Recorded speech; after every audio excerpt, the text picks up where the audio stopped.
സർവമംഗല്യേ ശിവേ സർവാർത്ഥസാധികേ ശരണ്യേ ത്രംബകേ ഗൗരി നാരായണി നമോസ്തുതേ. ലളിത സഹസ്രനാമത്തിലെ അടുത്ത കുറച്ച് നാമങ്ങൾ നോക്കാം. 284 സഹസ്രപാദം എന്നാണ് നമ്മൾ പറഞ്ഞു നിർത്തിയത്. അടുത്ത നാമം 285 ആ ബ്രഹ്മകീടജനനി. അതായത് ബ്രഹ്മാവ് മുതലുള്ള എല്ലാ കീടങ്ങൾ വരെ, ചെറിയ ചെറിയ പ്രാണികൾ വരെ, കീടങ്ങൾ വരെ എല്ലാത്തിനും ജനനി അല്ലെങ്കിൽ അമ്മയായവൾ, അതാണ് അതിൻ്റെ അർത്ഥം. അപ്പോൾ പഞ്ചഭൂതങ്ങൾക്ക്, എല്ലാ തരത്തിലുള്ള പഞ്ചഭൂതങ്ങൾക്കും ദേവി അമ്മയാണ് എന്നുള്ള ആ ഒരു ശബ്ദമാണ് അത്. ഇനി 286 നാമം വർണ്ണാശ്രമ വിധായിനി. അപ്പോൾ വർണ്ണാശ്രമങ്ങളെ വിധിച്ചവൾ, അതായത് താൻ തന്നെ സൃഷ്ടിച്ച ലോകത്തിൽ ജീവികൾ എങ്ങനെ പെരുമാറണം എന്ന് ദേവി തന്നെ അതിനൊരു നിയമവും ഉണ്ടാക്കി, നീതിയും നിയമവും ഉണ്ടാക്കി. ആ നീതി കൽപ്പിച്ചു കൊടുത്തു എന്നും, ആ വേദത്തെ കർമ്മകാണ്ഡമെന്നും ജ്ഞാനകാണ്ഡമെന്നും രണ്ടായിട്ട് പിരിച്ചു. കർമ്മകാണ്ഡത്തിനനുസരിച്ച് 4 വർണ്ണങ്ങളുണ്ടായി. അതാണ് ബ്രാഹ്മണർ, ക്ഷത്രിയർ, വൈശ്യർ, ശൂദ്രർ, അങ്ങനെ 4 ആശ്രമങ്ങളും ഉണ്ടായി. അതായത് ബ്രഹ്മചാരി, ഗൃഹസ്ഥൻ, വാനപ്രസ്ഥൻ, ഭിക്ഷു അല്ലെങ്കിൽ സന്യാസി, ഇങ്ങനെ 4 ആശ്രമങ്ങളുണ്ടായി. അപ്പോൾ ആ 4 വർണ്ണങ്ങളും 4 ആശ്രമങ്ങളും ദേവി തന്നെ വിഭജിച്ചുണ്ടാക്കി എന്നാണ് അതിൻ്റെ അർത്ഥം. വർണ്ണാശ്രമ വിധായിനി, വർണ്ണാശ്രമങ്ങളെ വിധിച്ചവൾ എന്നുള്ള അർത്ഥം.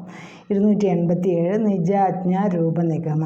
അതായത് തൻ്റെ ആജ്ഞാരൂപങ്ങളായ നിഗമങ്ങളോട് കൂടിയവൾ. അതായത് മനുഷ്യർക്ക് ധർമാനുസൃതമായിട്ട് ജീവിതം നയിക്കുന്നതിന് യുക്തമായിട്ടുള്ള കർമ്മകാണ്ഡത്തെയും ജ്ഞാനകാണ്ഡത്തെയും ചേർന്ന വിധം ദേവിയുടെ ആജ്ഞ തന്നെയായതിനാൽ ഈ നാമം പറയുന്നു. അപ്പോൾ അതായത് തൻ്റെ ആജ്ഞ രൂപങ്ങളായ നിഗമങ്ങളോട് കൂടിയവൾ, തൻ്റെ ആജ്ഞയ്ക്ക് അനുസരിച്ചാണ് ഈ ലോകം പ്രവർത്തിക്കുന്നത്.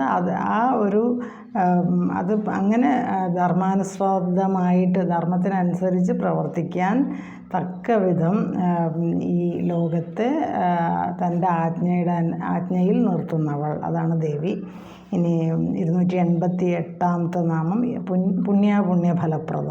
പുണ്യപാപങ്ങളുടെ ഫലങ്ങൾ പ്രദാനം ചെയ്യുന്നവൾ. അപ്പോൾ പുണ്യത്തിൻ്റെ ഫലവും പാപത്തിൻ്റെ ഫലവും ദേവിയാണ് തരുന്നത്. അപ്പോൾ ആ ഒരു കർമ്മങ്ങളും അതുകൊണ്ടുണ്ടാവുന്ന ഫലങ്ങളും അത് ആർക്കും ഒഴിവാക്കാൻ കഴിയുകയില്ല. അതുകൊണ്ടാണ് കർമ്മങ്ങൾക്ക് അനുയോജ്യമായിട്ടുള്ള ഫലം കിട്ടുന്നത് കൊണ്ടാണ് നമ്മൾ നല്ല കർമ്മങ്ങളിൽ ഏർപ്പെടണമെന്ന് പറയുന്നത്. അതുകൊണ്ടാണ് രാമായണത്തിൽ എഴുത്തച്ഛൻ പറഞ്ഞത്, താൻ നിരന്തരം ചെയ്യുന്ന കർമ്മങ്ങൾ ഫലം താൻ അനുഭവിക്കുമെന്നുള്ളതേ വരൂ എന്ന് പറയുന്നത്. 289 നാമം ശ്രുതി സീമന്ത സിന്ദൂരി കൃതപാദാബ്ജ തുളിക. അതായത് ശ്രുതികളുടെ സീമന്തരേഖയിൽ സിന്ദൂരമായി തീർന്ന പാദാബ്ജ ധൂളികളോട് കൂടിയവൾ. അതായത് വേദങ്ങൾ ദേവിയെ നമസ്കരിക്കുന്നു. അതുകൊണ്ട് ആ വേദങ്ങളുടെ മൂർധാവിൽ ദേവിയുടെ പാദധൂളി അല്പമായിട്ടേ പറ്റിയിട്ടുള്ളൂ എന്നും, ദേവിയുടെ രൂപമോ മാഹാത്മ്യമോ വേദങ്ങൾക്ക് പോലും ഉൾക്കൊള്ളാൻ കഴിഞ്ഞിട്ടില്ല എന്നാണ് പറയുന്നത്. ഇനി 290 നാമം സകലാഗമ സന്തോഷ ശുക്തി സമ്പുടമൗക്തിക. സകല വേദസമൂഹമാകുന്ന മുത്തുച്ചിപ്പിക്കുള്ളിൽ മുത്തായിട്ട് സ്ഥിതി ചെയ്യുന്നവൾ. മൗക്തിക എന്ന് പറയുമ്പോൾ മുത്ത് എന്നുള്ള അർത്ഥമാണ്. അപ്പോൾ സാധാരണ ഈ ദേവിയുടെ മൂക്കിലെ ആ ഒരു മൂക്കുത്തി അല്ലെങ്കിൽ അതിൽ നാസികയിലെ ആഭരണമായിട്ട് ഈ മുത്തിനെ പറയാൻ പറ്റും. അതുപോലെ അപ്പോൾ സകലാഗമ സന്തോഷമാകുന്ന ശുക്തികളാൽ സമ്പുടമായിരിക്കുന്ന അല്ലെങ്കിൽ പ്രതിപാദിതമായിരിക്കുന്ന നാസാഭരണങ്ങളോട് കൂടിയവൾ എന്നാണ് അതിൻ്റെ അർത്ഥം. അതായത് വേദങ്ങളിലെ ഏറ്റവും വിലപിടിച്ചതും കാന്തിമത്തുമായ ഭാഗമായി ദേവിയെ വർണ്ണിക്കുന്നു. അപ്പോൾ സകല നിഗമസാരം ദേവിയാണ് എന്നാണ് അതിൻ്റെ. അപ്പം ഇത്രയാണ് അതിൻ്റെ പറഞ്ഞതിൻ്റെ അർത്ഥം. സകലാഗമ സന്തോഷ ശുക്തി സമ്പുട മൗക്തിക എന്ന് പറയുമ്പോൾ സകല വേദവും സമൂഹമാകുന്ന മുത്തുച്ചിപ്പിയുടെ അകത്ത് മുത്തായിട്ട് സ്ഥിതി ചെയ്യുന്നവൾ. ഇനി 291 നാമം പുരുഷാർത്ഥപ്രധ.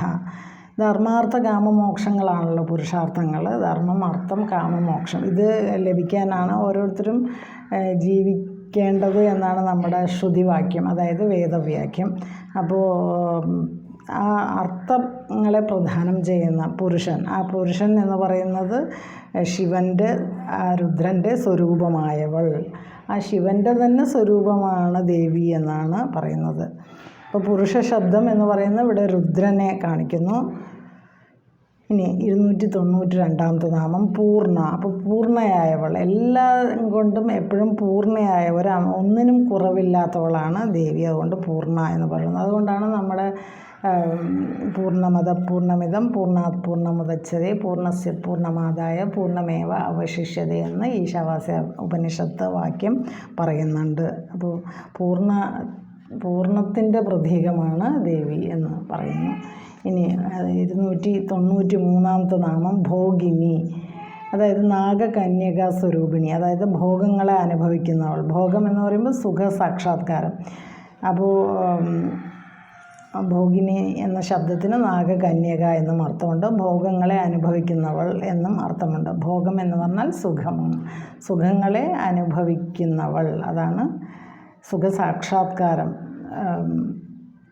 അനുഭവിക്കുന്നവൾ, അല്ലെങ്കിൽ ഭോഗങ്ങളെ അനുഭവിക്കുന്നവളാണ് ഭോഗിനി. ഇനി 294 ഭുവനേശ്വരി, എല്ലാ ഭുവനങ്ങൾക്കും ഈശ്വരിയായവൾ. അപ്പോൾ 14 ലോകങ്ങളുണ്ട്, അവയ്ക്കെല്ലാം സ്വാമിനിയാണ് എന്നും അർത്ഥമുണ്ട്.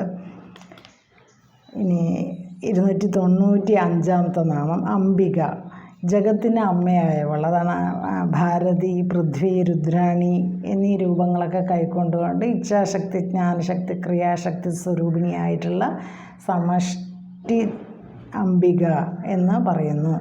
ആ സമഷ്ടിയെയാണ് അംബിക എന്ന് പറയുന്നത്. അപ്പോൾ എല്ലാ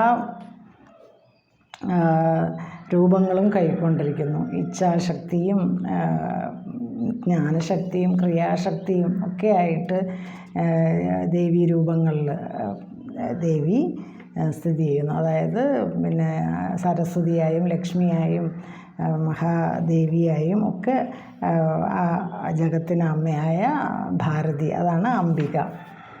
ഇനി 296 അനാദി നിധന, അതായത് ആദി എന്ന് പറയുമ്പോൾ തുടക്കം, നിധന അവസാനം അല്ലെങ്കിൽ മരണം. അപ്പോൾ ആദിയും മരണവും തുടക്കവും ഒടുക്കവും ഇല്ലാത്ത, ആദിയും ജനനവും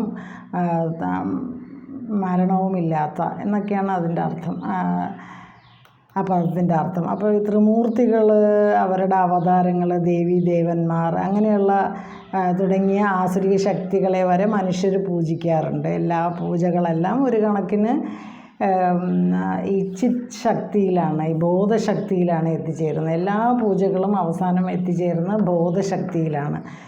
അപ്പോൾ ആയുസ് നീട്ടിക്കിട്ടാനൊക്കെ ലളിതാംബികയെ ഉപാസിക്കുന്ന ഒരു രീതിയാണുള്ളത്. അപ്പോൾ ആയുർദൈർഘ്യവും ശാശ്വത മുക്തിയും ദേവി ഉപാസകർക്ക് ഉണ്ടാവുന്നു എന്ന് ഈ നാമം സൂചിപ്പിക്കുന്നു.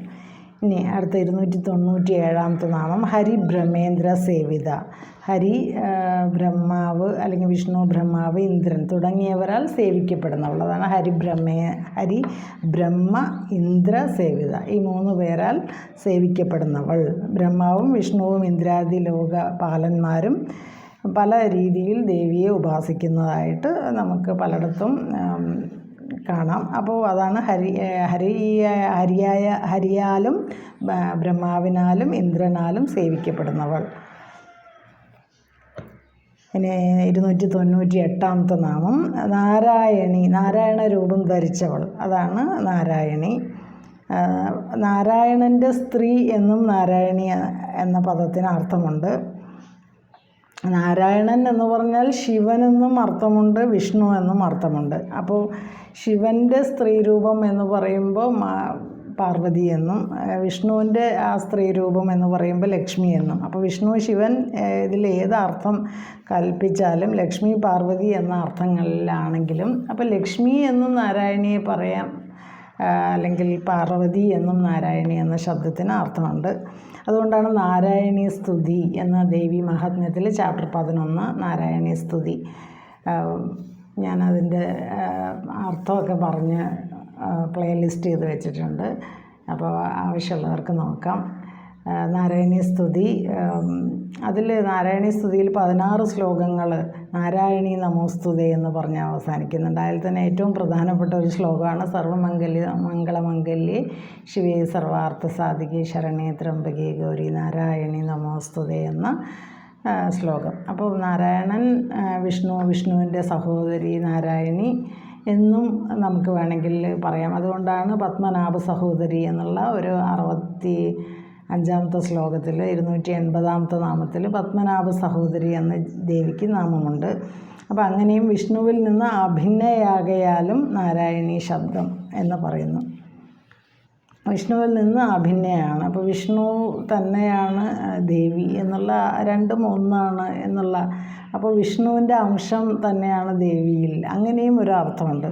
ഇനി 799 നാദരൂപ, നാദം തന്നെ രൂപമായിട്ടുള്ളവൾ. അപ്പോൾ ചലനത്തിൻ്റെ ഫലമായിട്ട് ശബ്ദമുണ്ടാകുന്നു. അപ്പോൾ നമ്മൾ എവിടെ ശബ്ദമുണ്ടെങ്കിൽ അവിടെ ചലനം ഉണ്ടാകും. അപ്പോൾ ഒരു മൃദംഗം അടിക്കുകയാണെങ്കിൽ അതിൻ്റെ ആ ഒരു ഡയഫ്രം, ആ ഒരു തോല്, അതിലാണ് തട്ടുന്നത്. അപ്പോൾ അവിടെ ശബ്ദം ഉണ്ടാകുന്നു. പിന്നെ ഒരു ഫ്ലൂട്ട് വായിക്കുകയാണെങ്കിൽ അതിനകത്ത് വായു ചലിക്കുന്നു. അപ്പോൾ ചലനമാണ് ശബ്ദമുണ്ടാക്കുന്നത്.